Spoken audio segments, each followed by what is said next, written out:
যাবে যাবে কে ইসলাম তো চাওয়াই নাই বুঝি নাই। মূল যারা মানে শান্তিপুর বাপ হ্যাঁ বাড়ি কুছতে দেশে দেশে বাদ দেয় ও চাওয়া ডুইব এটা এটা তো ঠিক না। চাবেন কেন? আপনার যতক্ষণ পর্যন্ত আপনার শক্তি সামর্থ্য না আছে ততক্ষণ পর্যন্ত আপনি পরিশ্রম করে খেতে হবে। আর তো জমি আছিল ওই কাছে অত চাবে কেন? অত ওটা ইয়া কি বলে ওরা লজ্জা শরম নাই। ওটা ফিকির খরচা ফিকির ফিকির থাকতি মনে হলো ওটা হলো স্বার্থর লবি স্বার্থর লবি কত জানো তাহলে দেখেন, তাহলে দীর্ঘদিন পরে কমপক্ষে কতদিন আগে এরকম গল্প করিনি মনে হয় এই বাবা এটা সেই কথা কয়ে শিখতেছি না, এইটা শোনেন অনেক কিছু এটার সাথে আমি পুরা মানে তীব্র প্রতিবাদ জানাই। কি জন্য? আপনারা হলো রক্তের সম্পর্ক আমাদের সাথে, বংশের লোক, রক্তের ইয়ে। এটা আমরা গর্ব করি বিভিন্ন জায়গায় প্রায় প্রায়ই করি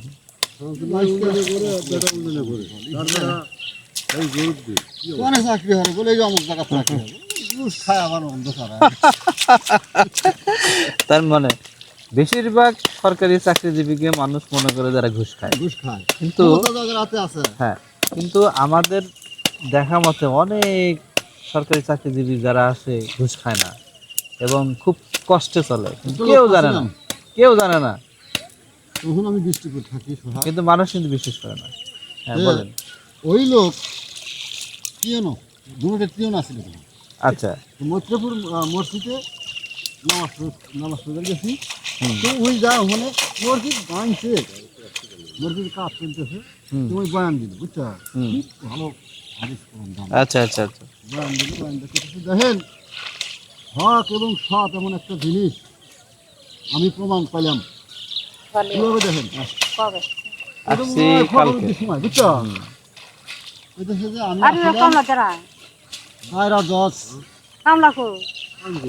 তখন আমি রংপুর ওখান দিয়া সারা কোন বান এক লোক চৈত মাসে দিনে বিড়ি খাওয়া তখন যে ম্যাচ বাকি বিড়ি খাওয়া কাঠি ফেলে দিছে একটা মনে হলো যে মনে হলো বান দিচ্ছে মসজিদের মধ্যে পেপারের ফুল পড়িয়া সাংবাদিক জাতি ওই সারা সাংবাদিক লিখছে যে রংপুর জেলা 10 কোটের সামনে আগুন জ্বলতেছে, এতে প্রতিবাদ করার মানুষ নেই। মানে পুরো ঘটনা না দেখেই মনে হলো যে ওই মানুষ বলা শুরু করলো। এই তো মনে হচ্ছে যেহেতু পেপারিং হয়ে গেছে, এই খবর চলে গেছে সচিবালয়, ওখান থেকে ওই জজে কেয়ারের দায়িত্ব এই সংস্থার এই অফিসে তো সব দায়িত্ব হ্যাঁ তো ওই থাকতে এরকম হলো তাহলে আপনার কাম হলো আমাকে নিয়ে এসে ফালাসি তো সাবরেজিস্ট্রি করে আমি সাবরেজিস্ট্রি হচ্ছি কিছুদিন সেখান থেকে ইনশাল্লাহ আমি হক পথে আসছিলাম, আমি আসলে খারাপ কোনো কিছু করিনি, ঘুষ খোসাও খাইনি জীবনে।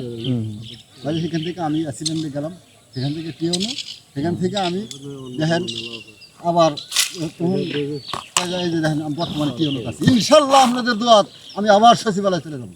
তাহলে দেখেন চিন্তা করো হক এমন একটা জিনিস। এই যে তুমি কইতেছো যে সরকারি চাকরি সবাই ঘুষ খায়, উনি হক কথা আসলে দেখে এই যে দেখো ডিমোশন ফেরাও আবার দেখো ইয়ে করতে পারে না।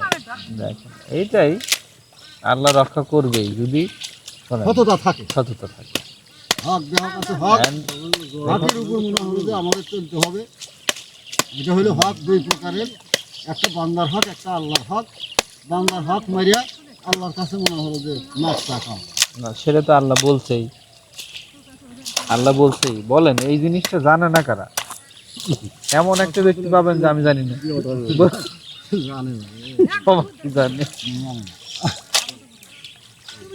শোনেন মানা না দেখেই তো পরীক্ষা ক্ষেত্র রাখছে। এই কথাটাই বল আসলে